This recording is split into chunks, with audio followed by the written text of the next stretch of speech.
Hello. Hi again. We had a little bit of a technical issue there. I hope the audio is better now, Karina. Yeah, Can you hear perfect. me all right? Excellent. Fantastic. So here we are with Wow Live, our weekly appointment with wonder and amazement in how, in our children and seeing them grow up and see how they are. Today we're talking about the other side of the amazement and how hard it can be sometimes and how effortful. And this is why we have Karina from Calm Sleep here with us. Hello, Karina. Hiya. Welcome. Hello. Karina is a dear friend of both Baby Brains and the Baby Lab at Essex University that is the supporter of our weekly Wow Lives. We've been working together for quite a few years now, so it's lovely to have you back, Karina. I think a thoughtful is a good way of putting when it's when we're talking about baby sleep and young children's sleep. I think that sums up how it feels and how it is for Well, both parents and babies. and babies, yes. And you have kind of devoted your professional life to helping parents and babies with Yeah. that. Um, and thank you for doing that because there is a lot of advice out there that sometimes is realistic, sometimes many times there is a lot of frustration that for sure you help get rid of. And so, would you like to tell us a little bit about the main idea of Count Sleep and where you come from, and like what's the whole idea of what you do? Yeah, so the whole I started with working with sleep after years of working with parents and yeah, new parents, and I still work with new parents anyway. But it's just the frustration of seeing their babies are doing what they do and they sleep how they do, but on one hand, and on the other hand, we are tired parents, and we want just a little bit of some help and some support, but also some knowledge on what is there, a more up-to-date knowledge on what is normal and what can we do to optimize the whole situation. And sometimes, of course, also helping parents who are in a real kind of sleep crisis and kind of going into that sort of situation. But yeah, my background is in biological sciences, so I quite a while ago. It feels like a lifetime ago. I, studied and worked with that, working primates with primates in the wild. But then over the years, I moved on to working with parents and people. But my interest has always been in this kind of parenting and the parent-infant relationship, and also within the small primates that I used to observe, it was always looking at the whole of the group. Parental care for these tiny little newborns that were there. So that has always been there for me, really. Yeah. Oh, And with the Calm Sleep, really, the idea is to help parents, but in a way that is very responsive. Because I totally understand that, I'm a parent, right? I have two kids. Family life is a bit messy and a bit all over the place and a bit, ups and downs, and that's normal. So it's working with this kind of, sleep and everything else that affects sleep within the context of normal life. yeah, that's exactly what's needed because it's very easy from books or manuals to get this idea of the kind of average situation, and then as it happens we never are in the average situation. There is always something special about us, which is what makes life as a human so exciting, right? But also tiring. So it's fantastic to have your support. On practical terms, does it mean that you go to people's home, or is it like more, how does it work? No, so I don't go pre-pandemic. I used to go to people's home to do like the first, kind of the first chat, which is Yeah. still the same amount of time as an hour and a half in general. Um, but I don't anymore because since then, I just record that chat, which parents have found that it's a lot better because of course there's so much information in that hour and a half that they Yeah. can go back again and again to that recording. It's much better. I do, if it's kind of close to me, I am more than happy to go to people's houses, but actually it's not necessarily the best thing. So we do, so I don't help hands-on. My approach is helping the parents to help their kids. I don't do it for them, because really, the best person who knows if it's working, if it's not, all of that nuance, is the parent, is the person who's there every day, every night, through the night, and not just me going and coming from outside and putting something in there. Yeah. So this is really interesting, I guess, for our audience. So resource just here, in case it's needed, accessible from everywhere. But yeah, the reason we called you today was to ask you a few questions that we have, that parents have asked over the years, over the weeks. And I mean, you hardly go a conversation with a parent without having some conversation over sleep. Especially, I have a 9-month-old right now. It's exciting times. So, Oh, yes. so our first question comes from a fellow mother of a 9-month-old. It's really not me, but she says, "My baby is 9 months old and still wakes up at night wanting to feed. I breastfeed her. Um, I don't think she's actually hungry, but I don't know how to make her stop. Um, yeah, my little one wakes up too in the night to sleep. So I think mean, there are lots of us in that situation. So and 9 months, I reckon most parents in a in a similar situation. 9 months is an interesting time. 9 months is interesting. And actually, in general, 9 months is not a good time to work on sleep. Often when people come to me with babies at this age, I say, wait for another couple of weeks, wait a little bit, just for them to go a little bit towards the end of that little phase, because there's just so much development happening. They're being able to do so many new things, and they're trying to do so many new things that sleep is the first one that kind of goes a bit pear-shaped.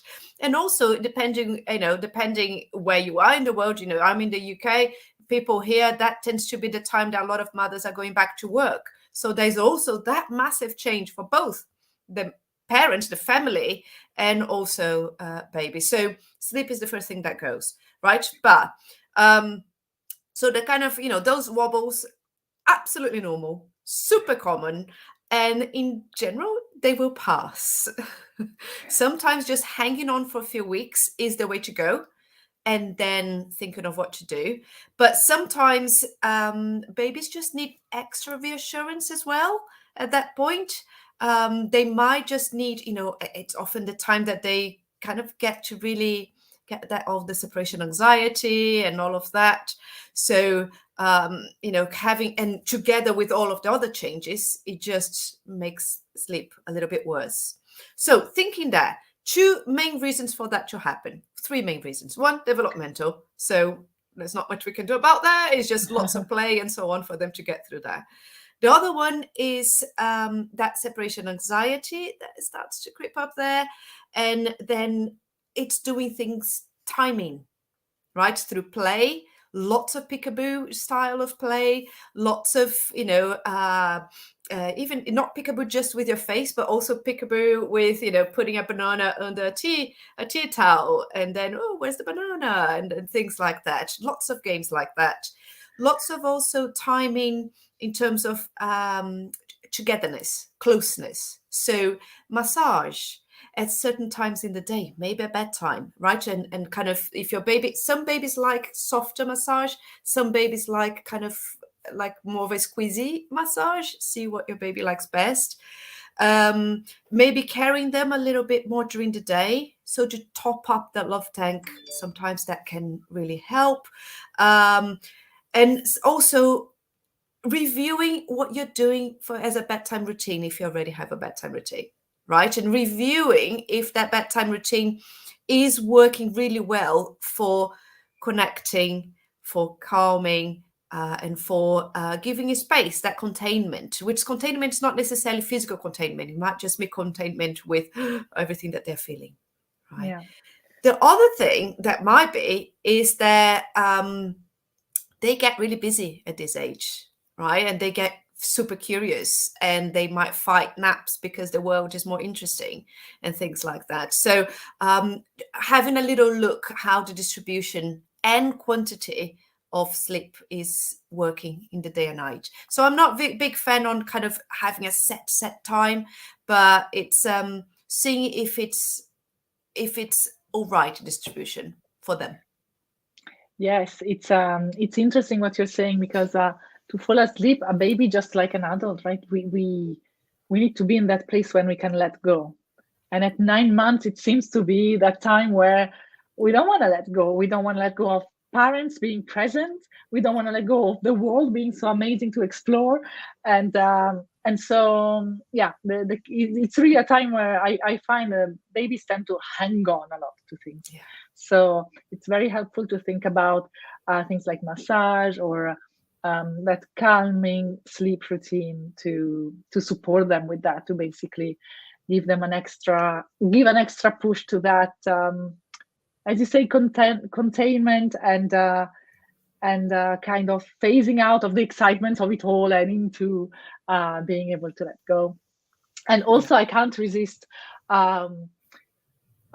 speaking a little bit more about the peekaboo things, because one thing that's so exciting about the peekaboo game for babies is that it might not be obvious for us, but for them, the fact that the things appear and disappear and are still there, it's not obvious at all. Like it's really like being on a magic show all the time for them, right? So when mom is gone, she's gone.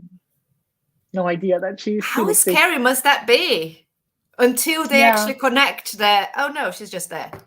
Yeah, exactly. So a banana under a tea towel is a fantastic way of kind of practicing that knowledge that something is still there even if I don't see it.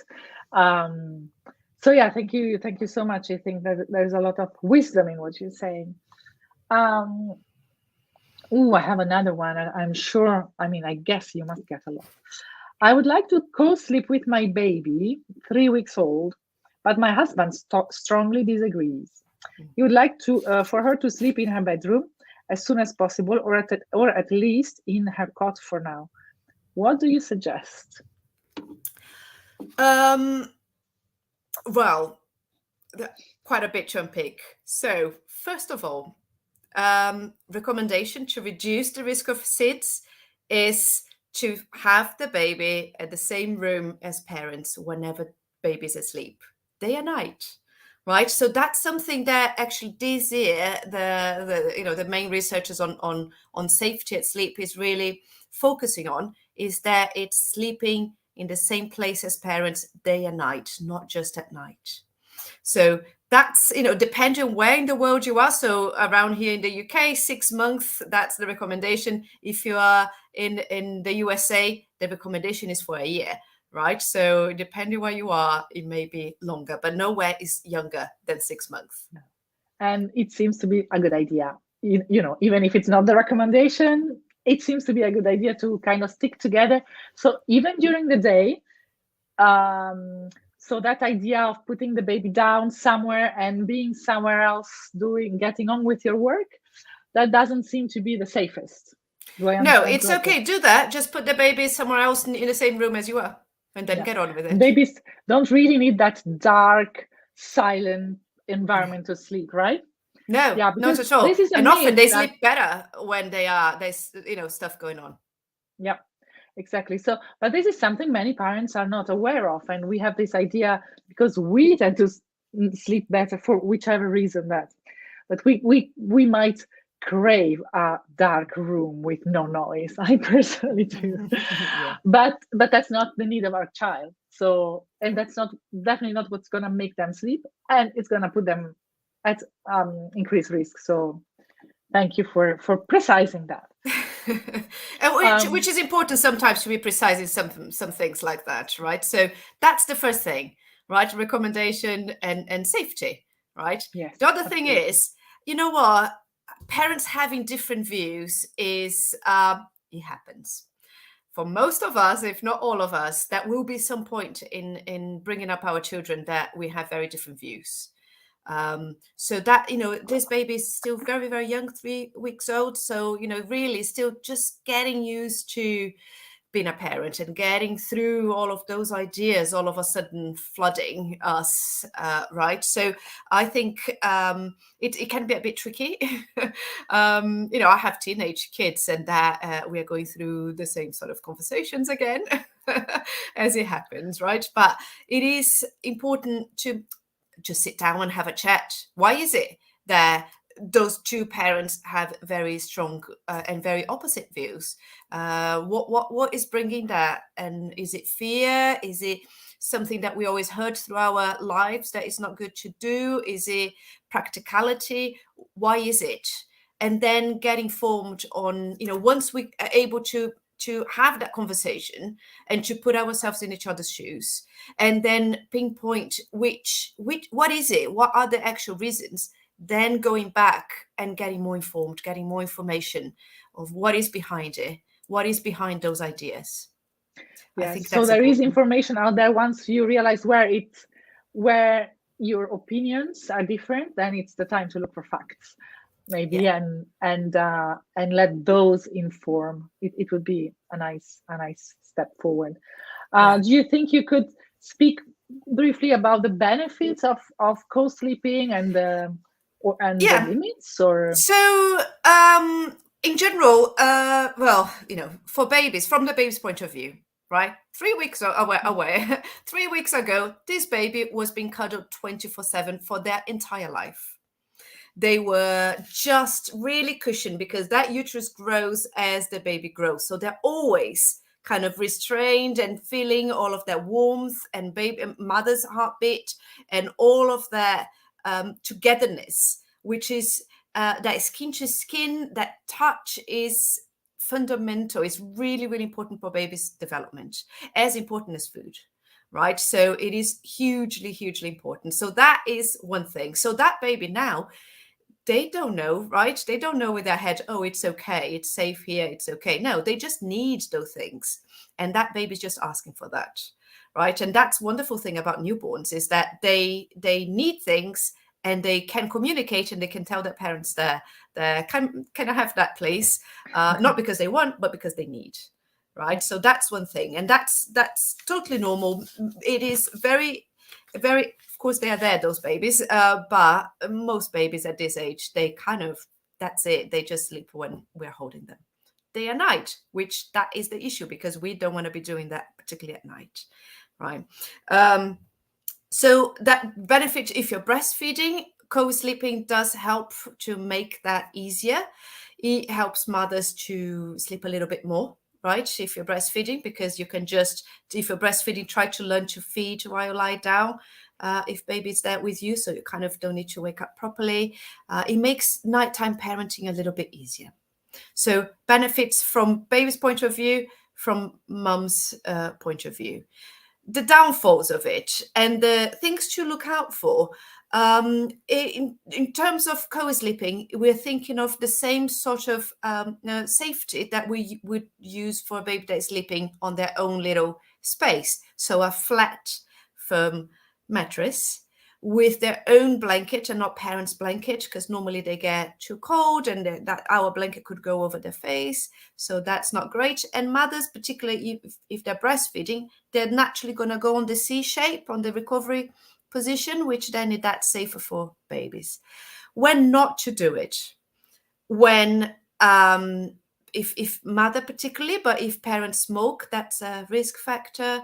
If they have taken anything that will make them a bit more sleepy, like it could be a large glass of wine after a long time without drinking through pregnancy, together with the tiredness that will make us less responsive, right? It could be cough medicine that makes us a bit more sleepy. So things like that, right? That people might take there makes them less responsive. And also, not overheating them and so on. So breastfeeding is a protector for for SIDS. So those are the things.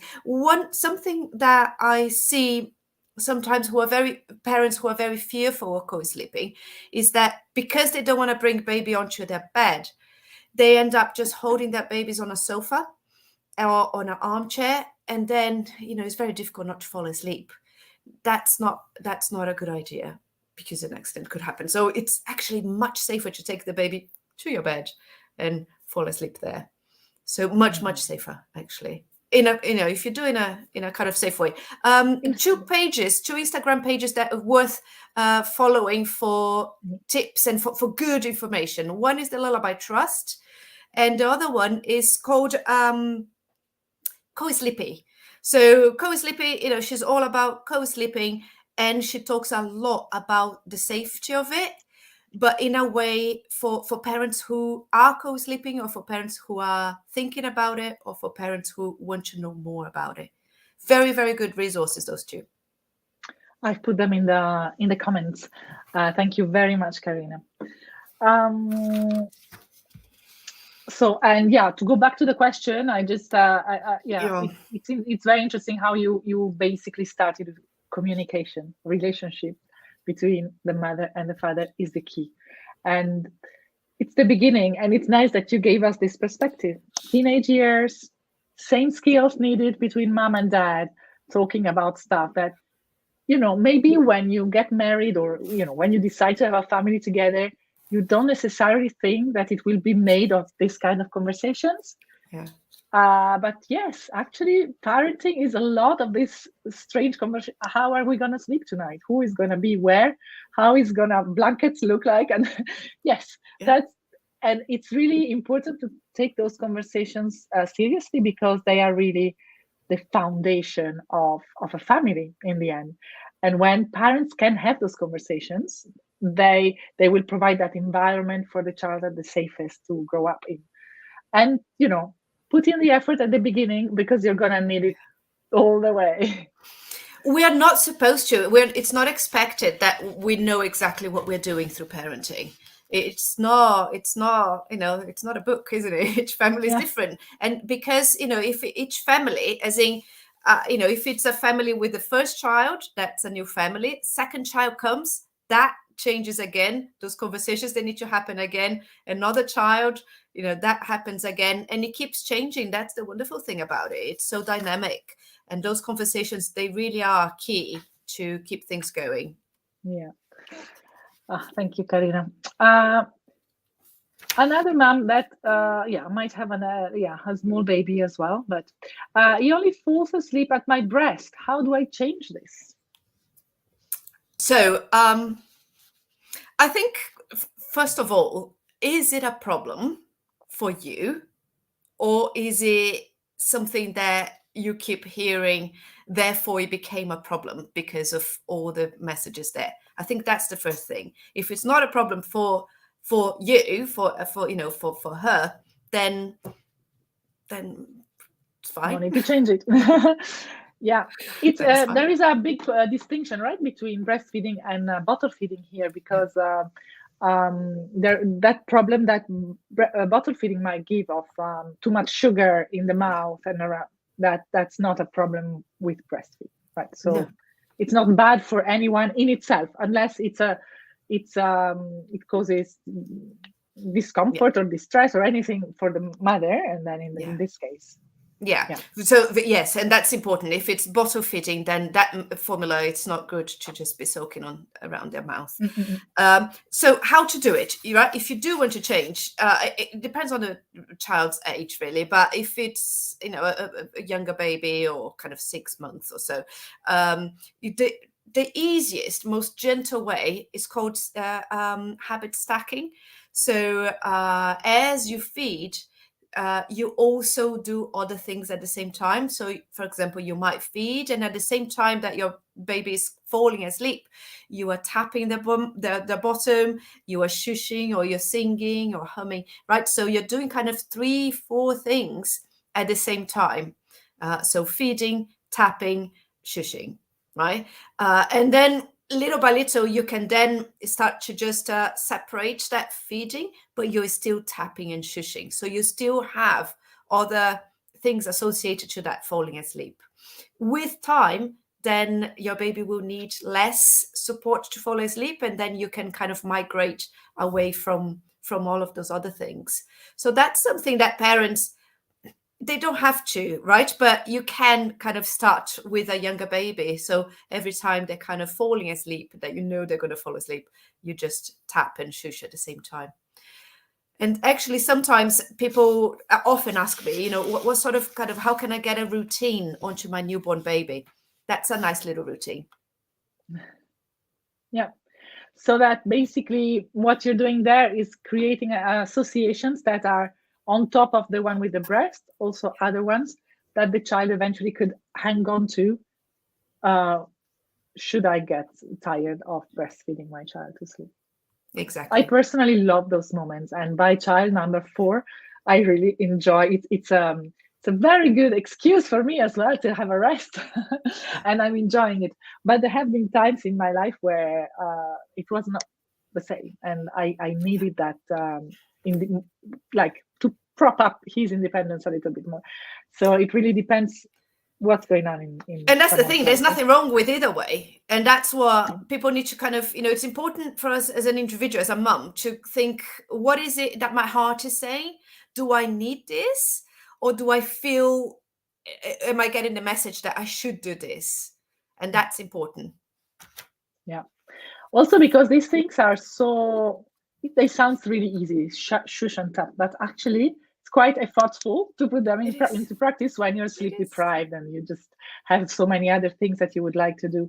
So where your motivation is such a key factor of success, and I define success as experiencing the whole thing in a positive way.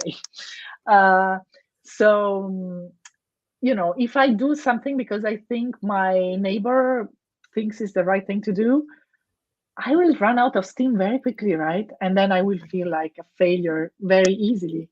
Well, if I know why I'm doing things, then my motivation is just going to be so much stronger. Exactly. So again, I think. Sorry. Yeah, go ahead. Actually, when I work with families one-to-one, sometimes that's it. It takes like 2 weeks, in a longer sort of support program, for parents to actually see what actually makes a difference. We're trying to work on one thing, and I can see that the heart is not there. And then they go, actually, I don't want to change this. This is the other thing, is what I actually want to change. Once we start working on that, where the heart is, it just happens very quickly. Yeah. Yes.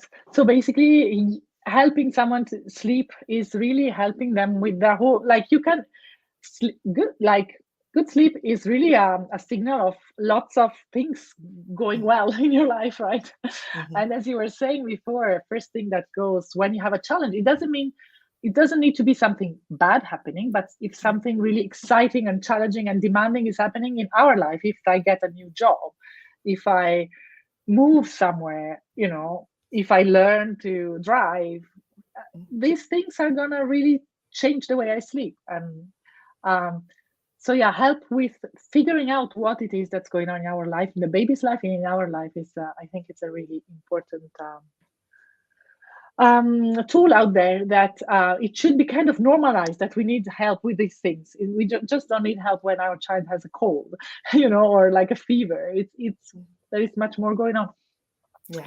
So it takes too long for my baby to actually fall asleep at night. She cries for a good 2 hours. I think it's colics, or what else could it be?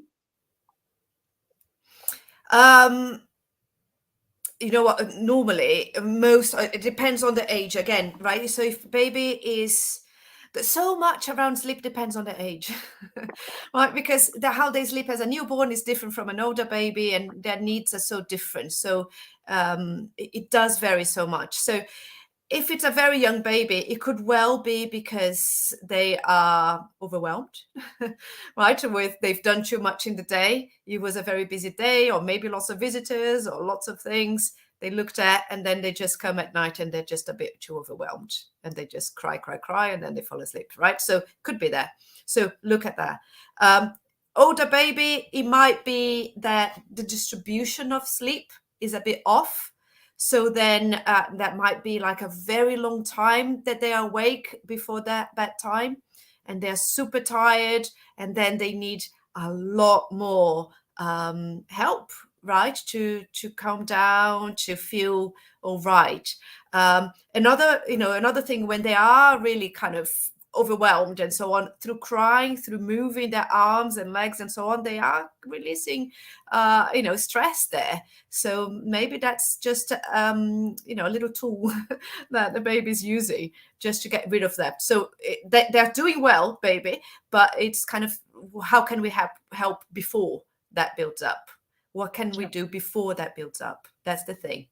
And sometimes it's the bedtime routine that needs kind of a little look at more in detail of what's happening there. I mean, that just a bedtime routine is not going to solve the problem at this stage. It's probably the bedtime routine together with either look at the distribution of daytime sleep or what's happening there. And of course, it could also be related to feeding challenges or tummy issues. So then a healthcare professional is the best person really to look at that. Yeah. And one final question. I want to teach her to self-soothe. Should I let her cry? How long? Self-soothing is a funny one, right?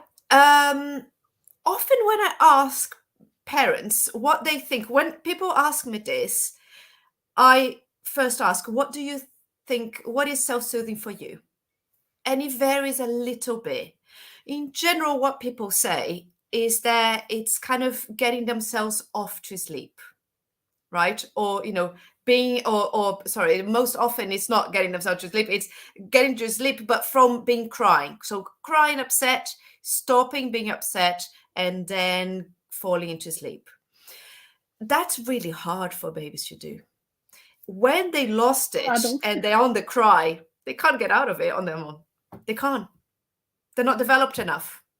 I mean, you know that better than I do, Sylvia. From a different perspective, though, because you've seen so many parents, right? So it's interesting to hear the real life. It just doesn't happen, right? No, they can't. And it takes us a long, long time. And actually, even adults, we're still, when we're really upset, really, really upset, it's really actually hard to just, we use tools. Some people go for a run. Some people just need a cuddle. Some people just need to go under the blanket to have a hot chocolate, right? So we use things, and we are adults, but often we still need something to help us. Babies, most babies, they can't still kind of reach out for those tools. So self-soothing is being able to set, in the general thought is, once they're calm already, so they're not upset, they're not crying, they're calm, getting themselves back to sleep. That idea of self-soothing came from 1950s, 1960s. Basically, that was a doctor in New York in a nursery, and he observed those babies in that nursery for about a year, and then he observed that some babies were self-soothers. So it's a noun, it's not a verb. They were self-soothers. Some babies would they would put their hands into their mouth when they woke up, and they would get themselves back to sleep, or they would move, or they would do little things to themselves and get themselves back to sleep when they kind of woke up, if they were still tired. Other babies were not self-soothers, they were signalers, and they just couldn't do it. They just couldn't do it. And that was it. So they were or they were not self-soothers. It's not something that we can necessarily teach them in that first year. He also observed that by the end of the year, the babies that were signalers, they were better using some sort of tool, right? So we need to start with the knowledge that it wasn't intended to be a verb. That's that to start with. So if your baby is already good, so if they're crying, we need to help them because they can't get out of that. They need help to get out of there. Once they are nice and calm to get themselves back to sleep, some babies will be able to do it. And then if you have a baby that uses tools, for example, their hands to their mouth, you can help them by encouraging them to use those tools. So if you are swaddling them, swaddle them with their hands over here so they can use that from birth, right? We don't want to stop with those tools because they're helping there, right? Or, some babies will just brush their face or grab their ears and do little things like that just to calm themselves down. Young babies, I'm talking about, older babies as well. But we don't want to stop that on younger babies if they're like that. If your baby is a signaler, they're likely to be a signaler for a while, as in years, right? So that means there's no point on just delaying the kind of the help and the support that we give.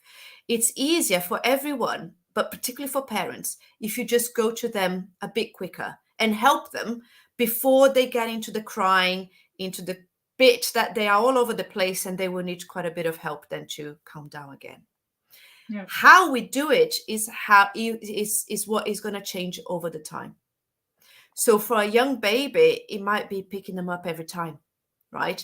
As they grow, then we can, you can test. It's about testing and seeing what works and doesn't, right? You can test different things. So there is a way of doing it, right? So you have your baby, particularly kind of not a newborn, but a slightly older baby. You could try it with a newborn and see where it is. And when they're calm, so they're not crying, they're not upset. They might be kind of a bit fussy, but not that much, or they might be nearly falling asleep, but you can see that they need a bit of help. First, you just put your face next to them, right? And you just look at them. Sometimes that's enough to soothe them, to kind of calm them, back into sleep, or to just be calm. So you just put your face. Then if that, give 10 seconds, right? It's really not long. If it didn't work, then start talking to them really calmly, really, lovingly, really soothing. Keep talking to them. If it didn't work after 10 seconds, the next one is you just bring their arms across their chest. Keep talking to them and looking at them. If it didn't work, then, before putting their arms, you just place your hand on their tummy. If it didn't work, get their arms across. If it didn't work, pick them up. If it didn't work, wrap them up. If it didn't work, give them something to suck. It could be a finger, it could be a dummy, it could be the breast, right? And then at that point, it will work. But the idea is, if they're hungry, just that nothing will work, right? So that's it. But the idea is, by you testing this, which level of support your baby needs at that point, you know that in general, there's no point. If your baby needs their hands like that, there's no point on just talking to them, because at that moment, it's not going to be enough for them. Mm-hmm. So you just go straight and do this. Try again in a few weeks' time, because they might have, it's developmental, right? So in a few weeks' time, try again. Yeah, there's a really big wisdom that can be applied, I think, to all the rest of parenting. It's really about kind of creating those steps and figuring out what does my baby need. And that process in itself, it's so valuable, because you get to know your little one. It's instead of this screaming little machine that I don't know how to deal with, it's like my baby who likes to fall asleep this specific way, because then you've given a nice kind of draft of how it could go, but then maybe you discover that your child likes another thing, the hands like this, but one in the nose. Yes. And that's what makes the relationship so wonderful, right? That we know those little details about each other. And so thank you so much for giving us this really beautiful perspective on sleep. I think it will change, can really revolutionize the way lots of people think about sleep. You mentioned conversation in the family. You mentioned thinking about what I need, listening to my heart, and not what I think other people want from me and my baby. You mentioned knowing your child and kind of creating those little steps, kind of almost like a staircase of support that we can offer, and learning when we can, basically jump directly to the right step if we can, right?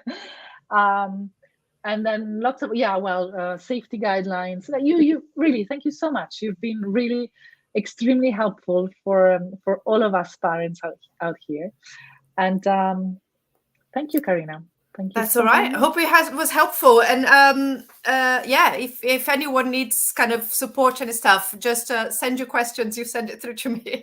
More than happy to, or just go on my Instagram, right? And I'm more than happy to kind of give little tips and little things, because sometimes it's just the little things that can just make a little difference. Yes. Thank you so much, Karina. Thank you very much, and we hope to have you back soon.